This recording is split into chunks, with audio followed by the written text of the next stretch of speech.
morning, everybody. As you see, I am not Ron Winslow.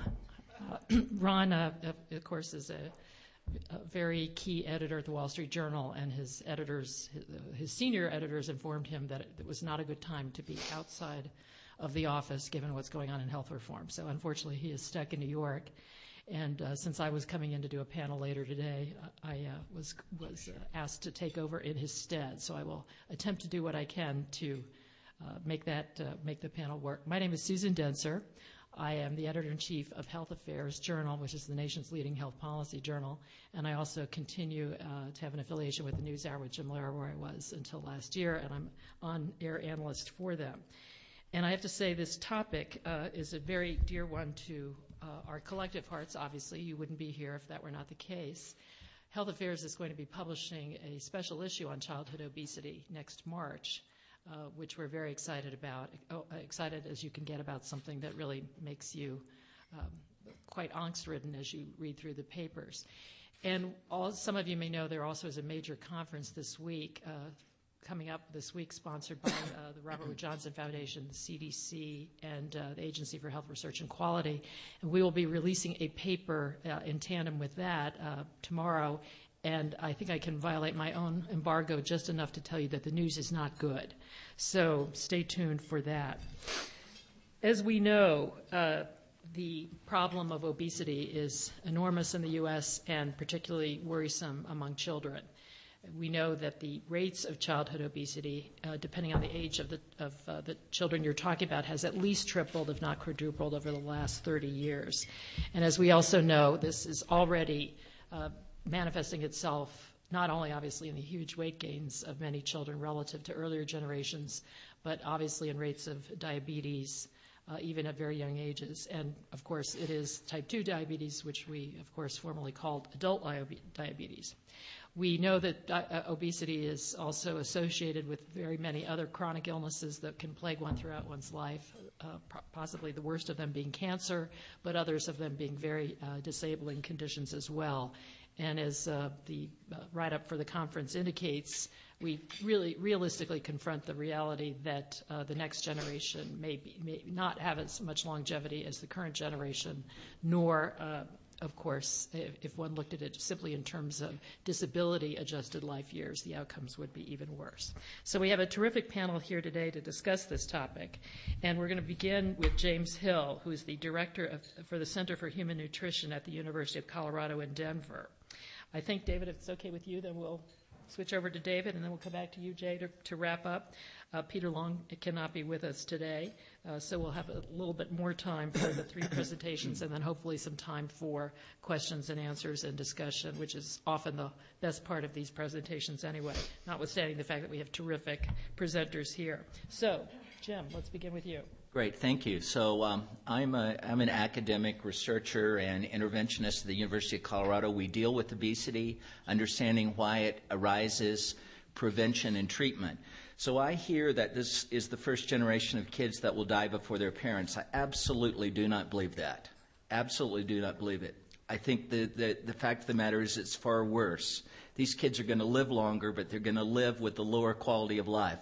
They're going to live with diabetes at 13, and maybe they'll live a little longer because of that. But that's not the scary part. I think there are worse things than dying, and I think what we're assigning these kids to is a lower quality of life than we have. And I think that's unconscionable because in many cases they're affected before they actually have a choice in the matter.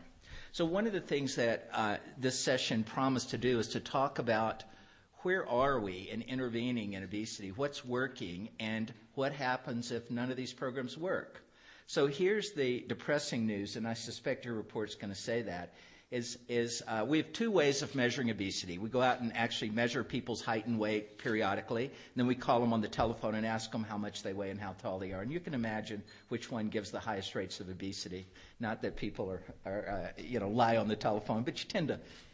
Anyway, if you look at that, since the early 80s, obesity has gone up in every state within statistical measures every year. In the long run, there's no indication we're turning this thing around. So to be very depressing, it looks like it's getting worse. Now, I always do that, and people come up and say, but my program, we've got these kinds of results. Absolutely. There's some very interesting things going on, but right now we have no scalable programs that are addressing this. What happens if none of these succeed? I think this is a very, very real and possible outcome. We will accept that we're an obese species. We will make the airplane seats bigger, the coffins bigger. We will just accommodate ourselves as being larger people. I have a lot of very smart friends who believe that's much more likely to happen than that we're going to do what it takes to turn this around.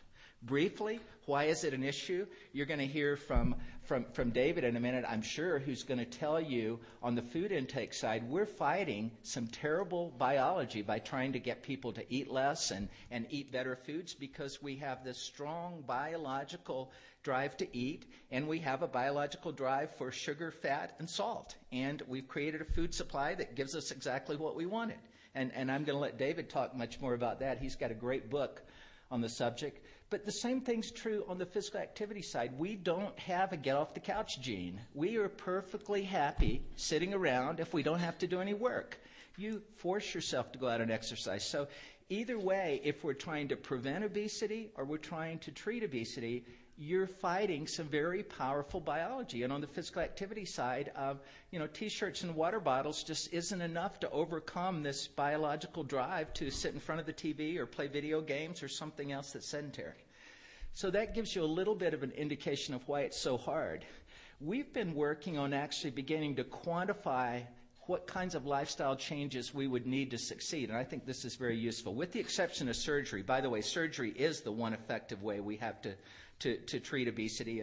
And I'm not going to get into that because my sense is at the point you need surgery, we've already failed as a society to help you manage your weight. But surgery can be a life-saving device. If you look at someone who's overweight, and you want to lose about 10% of your weight. You're still going to be overweight, but that would improve you. You're talking about modifying your behavior by about 200 calories a day. Eating 200 calories less, exercising 200 calories less. We're pretty unsuccessful at producing and maintaining a 10% weight loss. And by the way, in obesity treatment, we're very successful at weight loss. I'll give anybody a money-back guarantee on weight loss. What I can't give you is the ability to keep it off. In this country, the way we treat obesity is we go and lose weight. We fail to keep it off, we regain it, we go and lose it again. So it's this weight cycling over and over. Our long-term success at keeping weight off is very, very low. We don't have good statistics. Most people who lose it regain it. So it takes about a 200 calorie a day modification just to keep off 10%. You go to 15%, that's 300 calories a day. I defy you to start eating 300 calories less each day. David will tell us how hard that is given our physiology. So we can't do the kinds of changes right now that it takes to treat obesity. What do? There are a couple of options. We modify the biology. If we have strong biology, maybe we need to go and find drugs that make it easier for us to eat less, etc. So that's one way we could do it. The other way we could do it is to modify the environment that's really promoting all these behaviors. So, if there's not food around, if you have to be physically active, quite frankly, we're not very far along at either one of those. But to me, right now, we can't produce enough behavior change and sustain it to treat obesity on a widespread basis. Now, it's a little bit more optimistic if you talk about preventing obesity. I've been a big proponent of small behavioral changes, in part because that's what people can do. Small behavior changes can prevent this 1 to 2 pounds that most people are gaining a year. Most adults gain 1 to 2 pounds a year. So there are scales under your chairs today, and we're going to take your name and address, and we're going to see if next year you're susceptible. I suspect it isn't true in Aspen. I'm just guessing. But overall, we're in this gradual weight gain scenario. We've suggested, and there's data now all over the globe to suggest that just modifying intake or expenditure by maybe 50 to 100 calories can prevent this weight gain. So as a first strategy, I would love to see us stop obesity rates. I'd love to see every person weigh the same next year as this year. If you're normal weight, overweight, obese, we know the more weight you gain, the more risk you are for chronic diseases. So as a first step, I'm not saying it's the total answer. As a first step, what I think the small behavior changes will do is to allow us to stop the epidemic and maybe. And Jim, why don't you give us a sense of what a $50 or $100 calorie day expenditure would be? Is that walking up to 12-ounce soft drink, 150 calories. You give up one soft drink. Walking a mile, about 100 calories, 15 to 20 minutes. So you're talking 15 to 20 minutes of walking. or giving up one soda. Now, these things have to be done day in and day out. And just like the difficulty in sustaining the big changes, we still are going to have to look at modifying the environment even for the small changes. So what I think we can do right now is I think we have the capacity to stop the epidemic and maybe start reversing it gradually. To do more than that, we've got to look at the biology or the environment. Now, quickly, and I'll finish here, is where are the game changers? What might come along and totally change this? Well, maybe we get a biological breakthrough and we understand how to modify one of the brain systems and we develop a drug that's, it just does it for everybody. A lot of people would like that. I'm not an optimist, but it's possible. Economic collapse will do it. It's a real interesting situation in Cuba. When the Soviet Union collapsed, Cuba suffered food shortages, gas shortages. People started eating less and exercise. Obesity rates went down, cancer went down, heart disease went down. Amazing. They recovered. All those things went right back up. So probably would be temporary. But, I'm intrigued by other things. So the sustainability movement that's going on, where kids are going to learn in schools that being green and being sustainable is just the way to do it. And it's like recycling, when they're going to come home and no excuse as a parent you can give them is working. You better recycle. It's going to be the same way with sustainability. So can we hook to one of those big movements like that? Those are the things that I see come along as potentially the game changers. I hate to be depressing, but it looks like right now I would love it if we could just stop the halt of obesity. And I think if we're going to do that with lifestyle, we need some help. We need some help on the biological side, but even more importantly, on modifying the environment. We talk about modifying the environment, but quite frankly, we've had really no long-term successes in doing that. If we don't do this, I think we do risk the fact that most all of us will be obese. There are probably a few people that are genetically protected and a few people that are just behaviorally protected. But I think it's a very real possibility. Right now, 2/3 of adults are obese. I think it's a real possibility that number could be 75, 80, 85% if we don't do something to turn it around. It's going to take a lot to turn it around. At the end of the day, I'm an optimist. I think if we can communicate what needs to be done, the urgency of the crisis, getting people to work together, we can start by stopping obesity and gradually do what we need to do to reverse it. But it's going to take probably decades to do that. Okay, thank you. And now, David, let's go to you and your great book. And I just want you to know I'm eating plenty of salt and sugar this morning, courtesy of the Aspen Institute. And it looks like some fat in there as well. Following Jim is always daunting because he's really one of the founders of the field of obesity research. And in some ways, I'm not sure I'm even entitled to an opinion sitting here with my colleagues, because I entered this rather late, about 7-8 years ago. I became very interested in why is it so hard for so many of us to resist the food in front of us? Why does that chocolate chip cookie have such power? And what was going on? And that was the question that I started with. And I called Catherine Flagel, many of you know, who's the great epidemiologist at CDC, and I said, just explain to me, we've all seen the maps, but explain to me how weight has changed over our adult years. So when I was, go back to the 60s and graph for me the weight over your adult years. And what she did was, you start in your 20s, maybe you gained about 2-3 pounds from 20 to 40, but then you leveled off, and then you lost about those 2-3 pounds in your 60s, 70s, and 80s. But weight was relatively stable during the adult years. And then I asked her to graph it every decade. And what you see, compared to the 1960s, if you do 2000, you enter your adult years much bigger. But you keep on gaining weight much later. And the fact is, when you look at those graphs, the thing that is most striking is that weight gain is starting in childhood and adolescence. And the real question, why is it so hard? Why is diet and exercise? If that was simply the answer, we would all do it. But why is it so hard? So if you just, it's the classic interaction of the environment and our biology, and let's go through both of them. If you look at the business plan of the modern American food company over the last 20, 30 years, it's been very simple.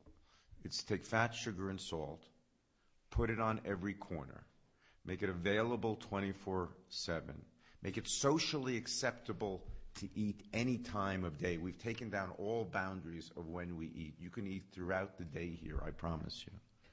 Okay. Socially acceptable to do that. We added the emotional gloss of advertising. Watch an ad tonight on TV. It's never about the nutritional value of food. It's you'll love it.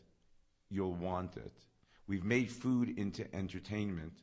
I went with our colleagues, your former colleagues at the NewsHour. We just went. You just go to Union Station. Go to the food court in Union Station. Food is entertainment today, and in fact, we're living in this food carnival. What do you think would happen, right? If you took fat, sugar, and salt, put it on every corner, made it available 24/7, made it socially acceptable to eat any time, and make it into entertainment. What did we think would happen? Right? And what's the biology of that? The scary part, and if you leave here with only one point, is that our behavior, and more importantly, the behavior of our children, is becoming conditioned and driven. And that's very key. It's not just conditioned behavior. It's not just Pavlov, but it's conditioned and driven behavior. And that driven behavior is key because this involves the learning, memory, motivational, and habit circuits of the brains. And we now know, we have the evidence that if you take and make food hyperpalatable, I mean, if you, Gaetano Di Cera, one of the great pharmacologists, normally studies amphetamine and cocaine, looks at their effects on the dopamine circuits, sees the elevation, no habituation. Every time you give amphetamine, cocaine, you get elevation in that in the dopamine, activation of the dopamine circuits. And the general assumption was that food, you get a little dopamine rise. Dopamine's responsible for locking in your attention. It's not really pleasure. You get a little rise in the dopamine. But what we did is we said we made food hyperpalatable, fat and sugar, and what you see is you get continued activation of dopamine, not just the first time, but continued activation. And if you take people who have a hard time controlling their food and you scan them, you see excessive activation of the brain reward circuits. Not only during, it's really two phases. Just the anticipation, you see elevated activation of the amygdala response. But while you give them the food, that activation stays activated and doesn't shut off until all the food is gone. So we now have a biological correlate for the millions of Americans who have a hard time resisting. We now know that their brains are being excessively activated. And it's fat, sugar, and salt that's activating. If you wanted just one piece of data on children in the age of 2 compensate for their eating. What do I mean by that? If you give a child more calories at lunch, they'll eat fewer calories later on in the day. By 4, 5, and 6, many of them now lose that ability to compensate.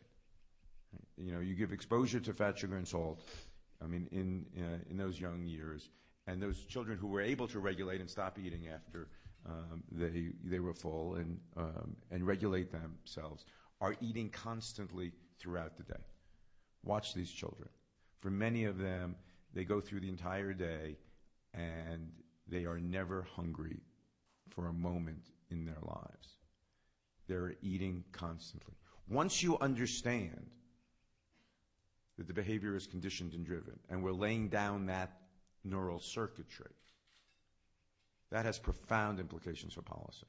This is much harder than anything we realize, because once you lay down that neural circuitry in childhood, and we are responding to fat, sugar, and salt, being able to change that neural circuitry, it's certainly possible, but it takes a lot of cognitive supracortical control in order to do it. And even then, it's not guaranteed. Does it have implications for changing the food industry? Absolutely. Does it have implications for what government should do? Absolutely. But we are, in essence, programming the brains. What we've done by putting fat, sugar, and salt on every corner is program the brains of the next generation of kids to keep on eating. It is a profound, profound problem. Once you understand that fat, sugar, and salt and the cues, the advertising, are stimulating that intake. You just understand the cycle. Because you just, how it works. Based on past learning, past experience, you get cued. It could be the sight, it could be the smell, it could be the time of day, just getting in your car. That activates the brain. There's arousal, there's focused attention. You eat. You have that moment of pleasure. It occupies working memory. Next time you get cued, you do it again, and every time you do it, you strengthen the neural circuits. That's what has to be changed, that cycle. Now you have changed it in yourself, which was part of your motivation for looking into this. How did you do it? Spend 7 years writing a book. It is, I joked, one of the, I did Colbert. I recommend you never do Colbert. He's very, very respectful, but I joked with him. I said, you know how you change it. It's putting down new learning, new neural circuitry on top of the old neural circuitry. He said, what is it? I said, it's called rehab. And what did he say? Amy, what's the song he started singing?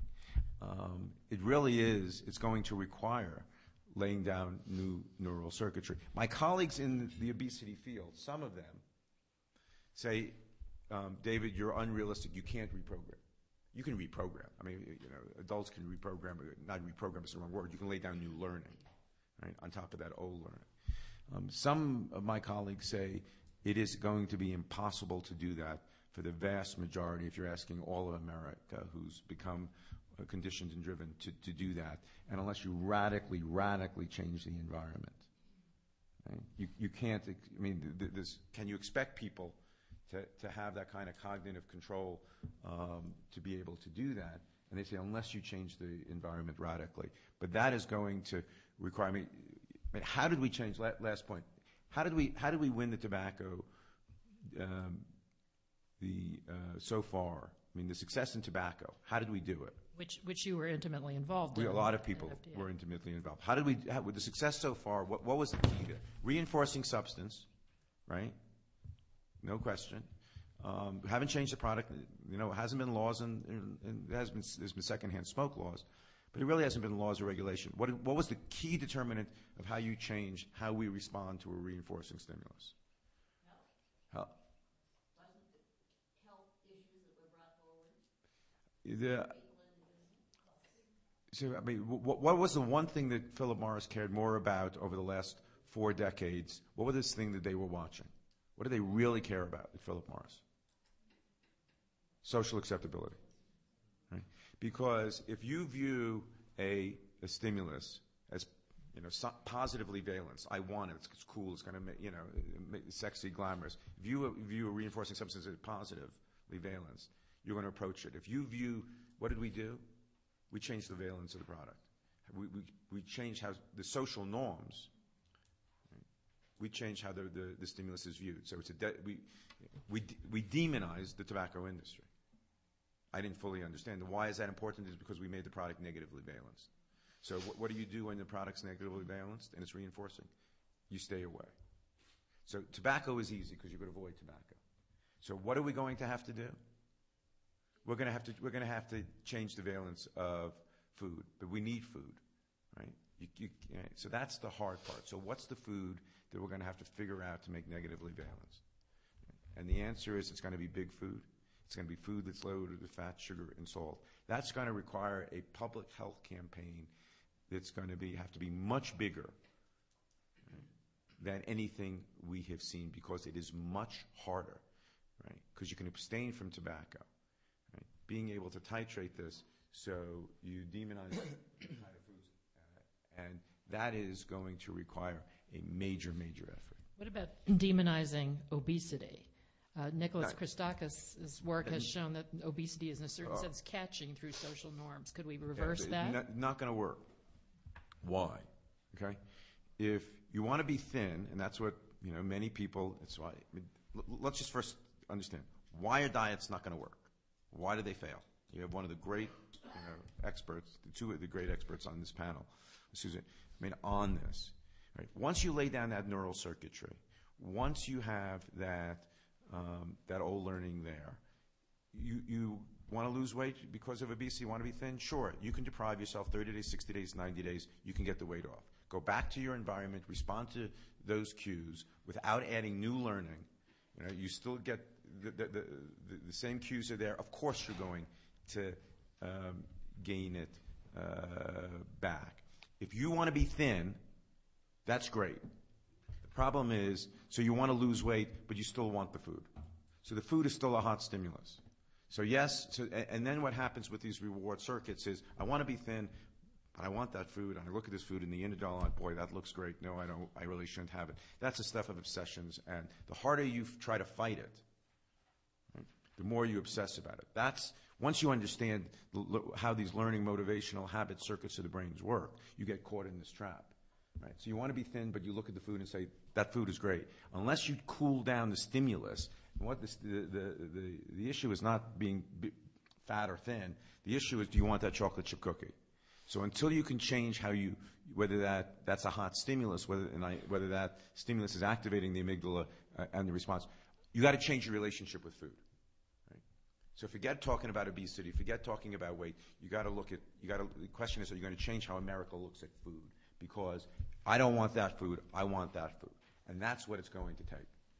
All right, let's turn to you, Jay Skyler. You're a pediatrician. You're actually seeing these kids. Actually, I'm an internist who also has an interest in pediatrics, and that actually gets to the first point of what I wanted to say, because I got interested in I'm interested principally in diabetes, which is one of the consequences of obesity. And although I never could decide whether to train in internal medicine or pediatrics, I began working at a diabetes summer camp in 1970 and did for 16 years.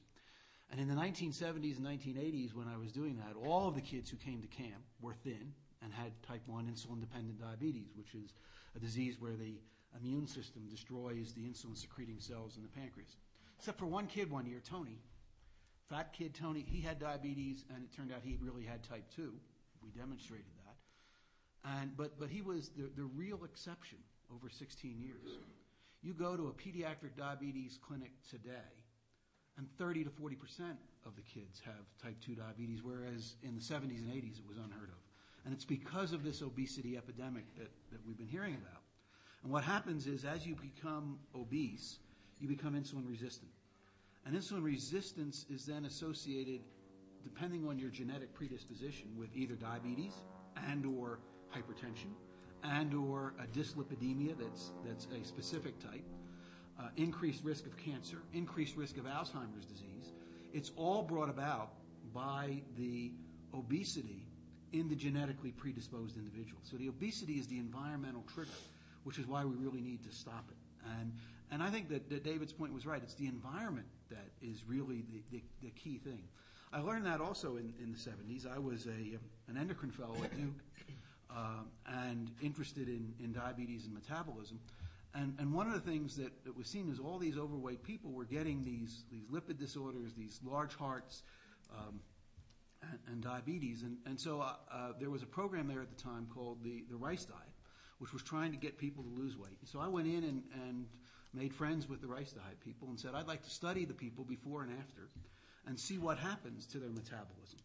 And we ended up taking 100 people who, 106 people actually, who lost a minimum of 100 pounds, up to 312 pounds, and found that all of the metabolic parameters were totally reversed by losing weight.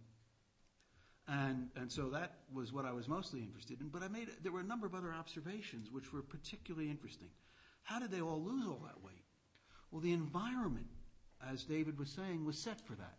They all lived in apartment complexes where everybody was overweight and trying to lose weight. The restaurants around town all had Rice Diet menus that you could pick up so that you were able to maintain your diet no matter where you went. The environment was totally altered to facilitate their being able to lose weight, and therefore they were successful.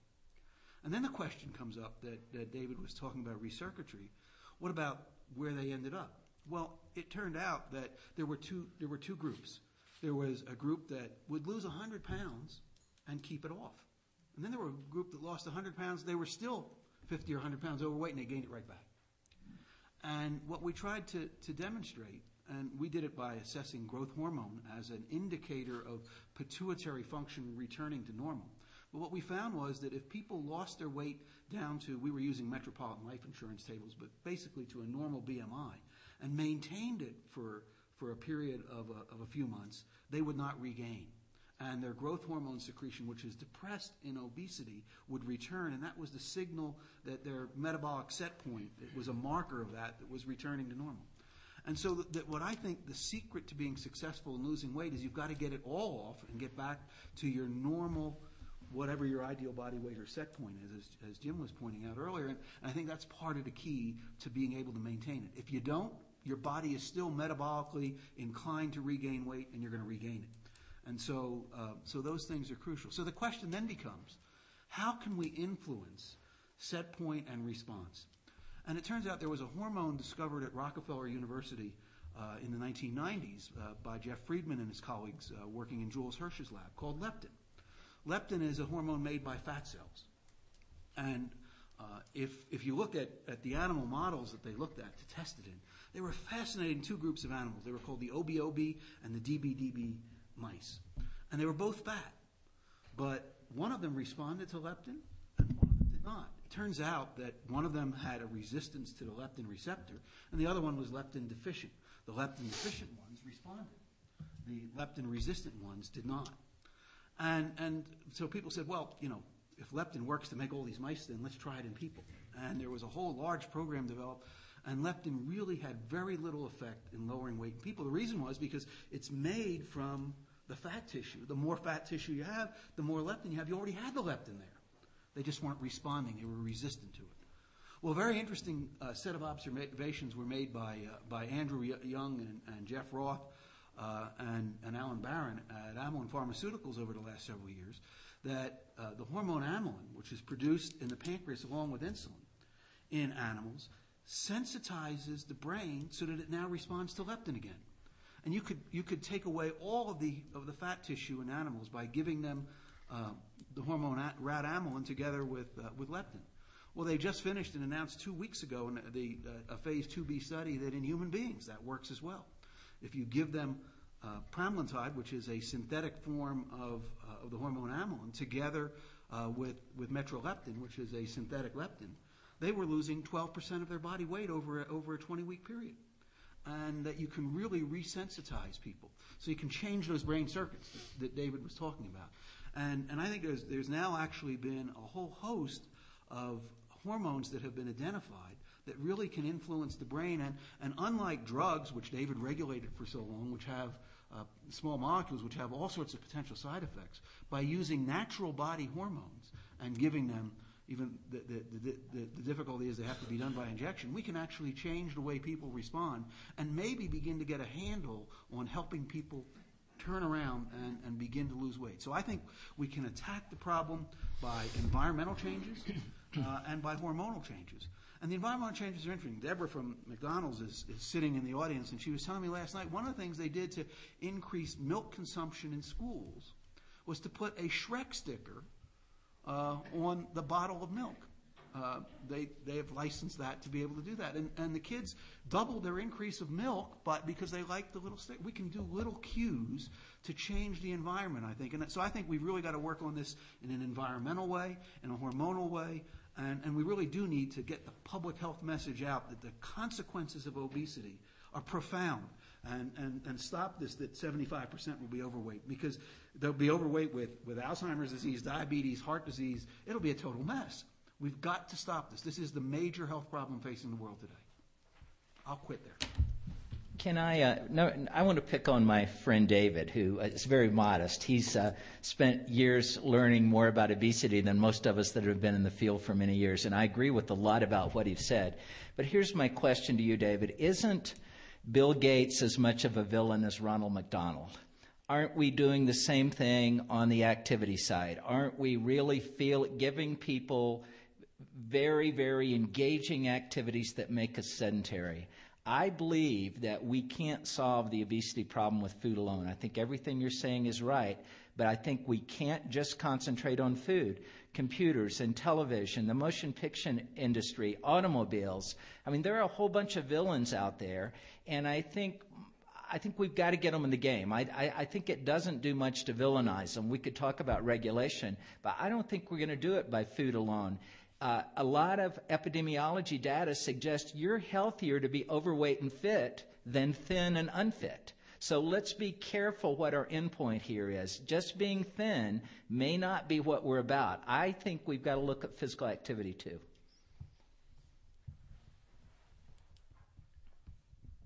Okay. No. All right, we really had it. I don't disagree. You know the data probably better. So if you look at intake data over the last 4 or 5 decades and the variation in intake data versus the variation in energy consumption, what do you see? You see, you can explain all of obesity by change in food intake, but you can also explain it by change in activity. The problem is the data we have aren't very good. So we don't know that. We don't know. We can speculate. But one of the things we do know is that we study people who are successful long-term in keeping their weight off. Number one characteristic is a high level of activity. Absolutely, because I agree with you 100% because that's substitute reward. There is no question because, when you're jogging and you're bicycling, you're not eating. I think it's more than that. But let's get the audience. We can argue some more. Let me just give you why physical activity is not going to work. I mean, as the primary driver and why it's on the consumption side. I can eat a candy bar in 3 minutes? And it's just, that 300 calories is going to take me an hour to work off. So it's always going to be because there's always an imbalance there in what is practical because of the energy density. That works if your population is sedentary. If your population is active, food intake is regulated totally differently. When we take overweight people and start them exercising, their intake actually goes down. It doesn't go up because when you're sedentary, it's dysregulated. Activity allows you to better manage energy balance. I'm not sure there's a set point. I'm not either. Right? So there's probably a settling point. Yes. And that settling point where your weight is... And distinguish, what do you mean by settling? A set point is a thermostat, where you have a genetically determined weight. And the reason I can't, every time I lose weight and I gain it back is because I have a genetically predetermined weight, and that's what my metabolism, and it's set like a thermostat, right? And somebody, up there somewhere has set my thermostat. That does not, in all likelihood, exist. A settling point is the result of a lot of different forces acting on a body that results in an equilibrium. So what are those forces that result in your settling point, where you settle for your weight? No question, your environment, right? The cues in your environment. If I take you all to sub-Saharan Africa and you live there, right, you're going to have a different settling point. I change your environment. I take you to Durham and I put you in the rice diet. I'm going to change your environment. That's going to be one of the factors. Another aspect of settling point is what's your repetitive drive. Where is this learning and conditioning? How much do you want food? How important is food as a salient stimulant? Let's see if we can agree on one thing. I don't think medication is going to work here. Yes, it'll work, but in order for it, if you buy that this is in effect, one of those aspects on settling point is the learning, memory, and motivational circuits of the brain. Sure, you can cool down those circuits, but those circuits are also involved, right, in learning, and drive. So if you want to give me back 5 or 6 IQ points, Right? You're not going to be able to create drugs, certainly in small molecules, that affect those learning circuits that don't have other effects on learning, memory, and motivation. Okay, thank you, David and Jim. We enjoyed that little food fight there, if you'll forgive the phrase. Let's take some questions here. Hi, I'm Jim Weisberg from Optimal Health Research Foundation. So just a little bit into this discussion about physical activity and food. If I correctly remember, like 2 weeks ago, WHO released some interesting research, which actually does show like 90% of the fact it's actually in food. And if you take out extreme cases like marine inaction who burned, 4,000 calories per day, if we talk about normal people sitting here, I do believe that food intake creates a major impact, and they have some data to prove this. Not to saying that physical activity is not important. I believe physical activity is tremendously important for many, many, many other parameters, including metabolic response and insulin resistance and many, many other things. However, plainly to reduce weight, food intake, I think, from what I know from this data, plays a major role.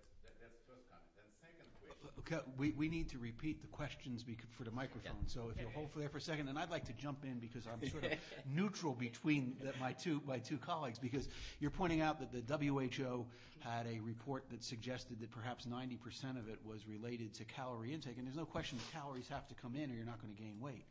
But if you are active, you're going to improve insulin sensitivity, and the consequences are going to be different. So I think you need to be reducing calories, as David said, but I don't think you'll ever be successful unless you also have activity. And so I'm actually right in the middle between the two. Let's agree on that. You know, it's a political implications here, because if food industry implies that you can eat all this shit, sorry for the expression, and if you exercise, everything will be okay, I'm not sure that's correct. But that's not what we're saying. We're saying that you need to cut your calories, but you also need to be increasing your activity. I think we've got in trouble by trying to look at it. Is it either food intake or physical activity? That's trying to look at your wealth and say, is it income or spending? You can't do it. In the last few decades, where physical activity is very low, food intake is totally driving the system. With low activity, everything is related to food intake. I don't think obesity could have started in this country without some level of drop in energy expenditure or physical activity. That probably started in the 1950s. All right, let's talk a minute about the... Hold a second. So if I were at my activity level back in the 1950s... Yes. And I did the exact same stuff that I did in the 1950s when I was a kid, and I'm in my current food environment. Yes. Right? I would weigh less. No, you would weigh less. I'm not saying that there isn't a weight gain. Believe me, I believe you that food is so critically important. It is. And in fact, part of the problem is it's difficult to change food, even by 200 calories a day, which is why I think we've got to do it with activity. If we were back in the 1950s, same physical activity environment, today's food intake environment, people would weigh less. But we wouldn't weigh as much as they did in the 1950s. You can't separate the two. All right, let's turn for a moment to some of the interventions, if you will, on the table. We know that Tom Frieden, the new CDC commissioner, was very much in favor when he was he's the head director of CDC. He was the New York City Health Commissioner and led a move to force disclosure of calorie content in the fast food industry in New York City. We suspect he's going to push similar interventions at CDC. He was one of the co-authors on a piece in the New England Journal of Medicine recently calling for the tax on sugary drinks that some have identified as a possible source of revenues for health reform. We have in the health reform bills monies for various interventions, including the building of sidewalks and so forth and so on. What are the interventions that have been proposed? Oh, and I should also say it's my understanding that the national restaurant chains are moving toward agreement with lawmakers on a calorie disclosure mechanism on menus. So the question is all of that going to be enough? And if not, why? And if not, what else ought to be done? Well, let me say that I think calorie disclosure and doing things to let people be aware is crucial. Should not just be fast food industry. It should be everything in the grocery stores, everything that people have, so that they know what they're getting, and it has to be combined with the same kind of campaign that changes the environment that David was talking about vis-a-vis smoking. It's one component, but let's not demonize fast food per se, because that's only one small part of it. And I think we really need to figure out how to work together to get that. But it's only one component. By itself, no, it's not going to work. So let's take menu labeling. I'm actually not opposed to menu labeling, but there is no data on what it's going to do, positive or negative. We don't know. So we're doing a policy without data behind it. David will tell us that's probably not the first time in history that's been done. What I think menu labeling will do is have very little influence on individual behavior. I think the people that are already paying attention will love it. What I think it will do is have a big impact on the establishment. You aren't going to want to put 1,200 calories on the cheeseburger. You're going to say, how can we make it lower? So it may have a positive effect. Tax on soft drinks, number one, why are you going to tax it? Are you taxing it so people won't buy it? Are you taxing money to raise money? We have to be clear about that. And I'll come back to this. There's far more data suggesting that reducing TV time will affect obesity than reducing soft drinks. So we're going after something that is one factor in 100. It's soft drinks, it's all kinds of stuff, it's snack foods, it's automobiles. I mean, we can't do it one at a time. So I think I see those things as positive, that we're beginning to think about it, but no, those aren't even going to move the needle. So, Deborah from McDonald's, you have some perspective on this, obviously.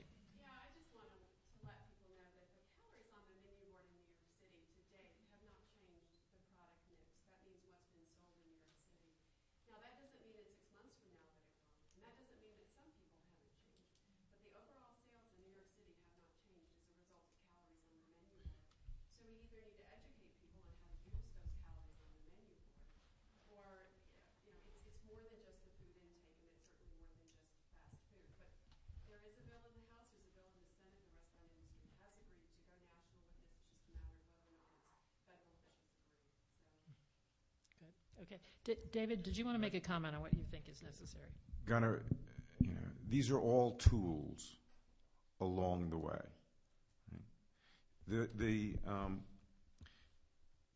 The problem, with McDonald's is it changed the food environment. Right? And it's not just fast food. It was this notion of making food into entertainment.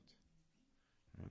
That's where it was adding the emotional gloss to food. You'll love it. You'll need it. The taglines. Putting toys, associated toys, and what did I get for my kids? The Happy Meal, okay? The Happy Meal probably did more negative to the way we relate to food. We have to cool down the stimulus. If you want to create an environment, what's the environment that's going to work? We have to look at the French, right? Back 30, 40 years ago. What was that environment that worked? Right? Because they were they ate highly palatable foods, but they ate at meals, right? They enjoyed food, but it was structured. They didn't eat 24/7. Their environment wasn't laden with food cues. They didn't make food into love and happy and for kids and give away toys and associate those associations. It's going to require we really have to change our relationship with foods. It's not a problem with a quarter pounder. If you just want to, for lunch. Right? It's when that quarter pounder becomes, 1,000 calories, the bacon, cheese, the fries, the large drinks, the existence of McDonald's, the whole notion of how it's polluted the environment and put on every corner, that's what's going to have to change. So we're going to have to change overall how we view, what we want. And I had a little concern, my colleagues Michael Pollan, Alice Water, I thought it was elitist. I think where this country is going to go over the next 20, 30 years is to look at food and say, look, is it real food? When's the last time you asked McDonald's, where does that food come from? Right? If you walked into a McDonald's and you asked, where does that hamburger come from? Right? The person behind is not going to be able to tell you. I think we're going to increasingly, want to move as a country I mean, but that's going to involve a radical shift, and it's going to take decades. But I think that's what it's going to take. It's not going to be simple. Michael Pollan's mantra is eat food, not too much, mostly plants. Do you agree with that? How could you disagree? Okay, let's take some questions here. I just want to cheer you up a little bit. Microsoft also has this product called We, which is now their exercise routines attached to it, and it's just slightly encouraging. Yesterday I went and I took the GE body mass thingy, and this morning I changed my behavior in the swimming pool because it told me my trunk muscles were too weak. You know, people. There are lots of bad things about the information society, but people are getting more feedback on themselves. They're beginning to track their own data. And that, too, it's not universal, but it's starting at the top, and I think it's going to go beyond. There's a whole group now called the quantified selfers, and they measure everything about themselves. Maybe that's narcissistic and unhealthy, but maybe it's better for you at least than being narcissistic or having a love affair with your hamburger. Better to have a love affair with your muscles. Comments? Yeah, I love the Wii. I think it's a great thing. I have colleagues that say, no, it's terrible. You shouldn't play any video games.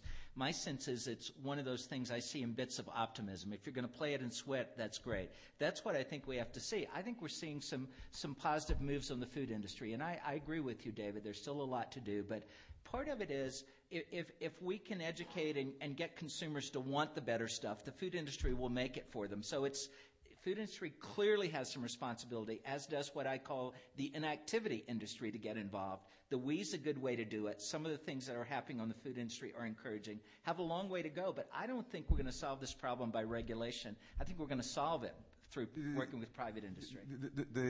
The scary question, the thing that concerns me the most that we can't talk about, right, is if you look, just take the cohort here at this meeting, right? And you ask this cohort, how many of you have struggled with your weight? Right? And my guess is there's a significant number. Right? And here you have a cohort that has access to any kind of physical activity that they want, almost any kind of food they want, right? A high degree of ability to learn and change. And now this is on childhood obesity, right? I mean, look at the resources the average child has to resist in their environment. If we're having problems, how are we going to affect, I mean, it's going to require such a major effort, right? Because if we can't do it, right, how do we expect our kids to be able to protect themselves from this constant bombardment with food cues? Okay, we're going to try to get through as many of these questions as we can in our remaining 4 minutes, I guess. Please. My name's Chia New. I'm a researcher at Children's National Medical Center, and I work on genetic risk factors associated with metabolic syndrome in young adults. And I had a comment about what you were saying about the entertainment value to food. I think it's bigger than, like you said, bigger than McDonald's, because culturally speaking, a lot of cultures have entertainment associated with food. I know I'm Nigerian, and in our culture, whenever we did some kind of big function, food was a major part of it. And that entertainment part, just coming from the family and the home, is something that needs would have to change as well, in addition to whatever marketing, food companies and manufacturers do. Additionally, because this is on child obesity, I think one of the things that hasn't been mentioned is just the concept of food in the schools, because that's one of the environments outside of the home that is very effective in changing child behavior in general. And if those sort of principles that we've discussed with physical activity and food are promoted in that environment, it's something that the children can come back. Because sometimes, like you said, we have access to the information and the resources to do things differently, but a lot of parents don't necessarily have that same either work environment or general cultural upbringing or something. And it's often the kids that educate the families about what changes need to be done. And most of the interventions that are most effective in the children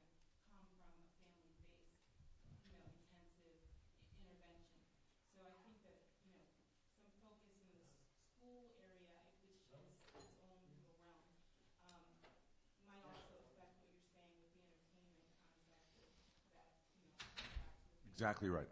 Jim, do you have a comment on that?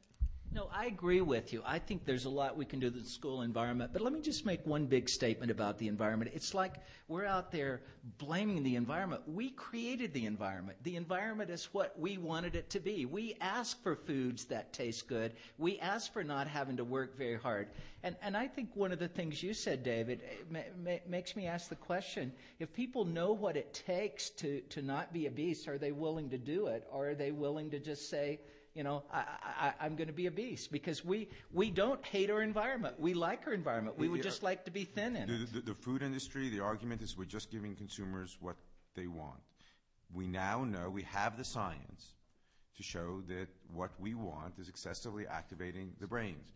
I mean, how do you get people to not want it, though, David?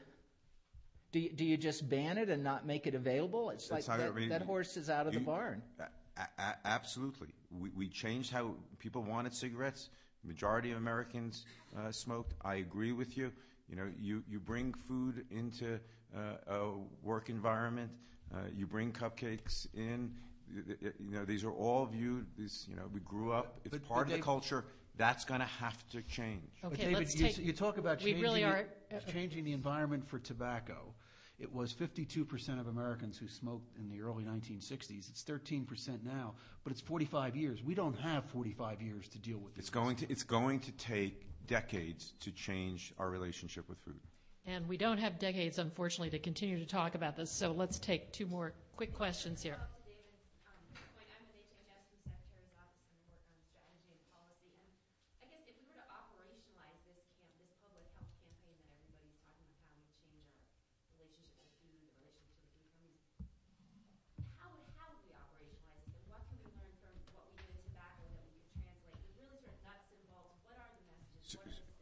So you probably can't do it from the sixth floor because it's not the stuff of government officials. I didn't get this.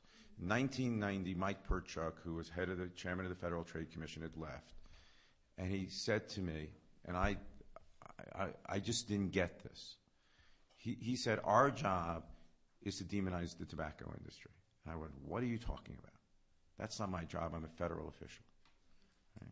And what he meant, if you translate it into the science, is you need to change, you know, that tobacco that was positively valenced into something that was negatively valenced. What did we do? Quietly, we sent a few people, because we knew we couldn't do it from government alone because of the political environment. We sent them up to Princeton, to Robert Wood Johnson. Johnson set up the Campaign for Tobacco-Free Kids. And you have this, there has to be a campaign, right? That gets us to view big food. Let's start with certain basics. We've got to have a campaign that starts against big food. And I don't mean big company. I'm not talking about corporate. I'm just talking about to resize what we eat, right? And we're going to have to change the perception. If you put that huge food in me, you're going to have to be able to make people say, look, not want that. So that's one place. Food that is layered and loaded with fat, sugar, and salt, right, and doesn't have any nutritional value, you're going to have a campaign against that food that is layered and loaded. Those are made. You're going to have to change how we perceive the stimulus. Okay, last question here. I had heard a talk on childhood obesity a few years ago that suggested that that we, from the time of practically birth, are programmed to ignore satiety and hunger as cues to eat. By the way, babies are fed, particularly bottle-fed babies, where you're goal-oriented to give, feed until the bottle is empty, whether the baby wants it or not, and that food is used as a way of quiet-crying babies, no matter what the environmental stimulus is that's upsetting them, and so that really early on we program the brain to not forget satiety as the cue. And I wonder if that makes sense. So increasingly, my colleagues will differ, and I've tried to study this and try to understand this. Increasingly, I think satiety, what satiety is, except in the extreme form of gastric distension, satiety is really the absence of stimulation. Right? I think that is, we're constantly being bombarded when your brain is being activated, your amygdala is activated, and you're stimulated.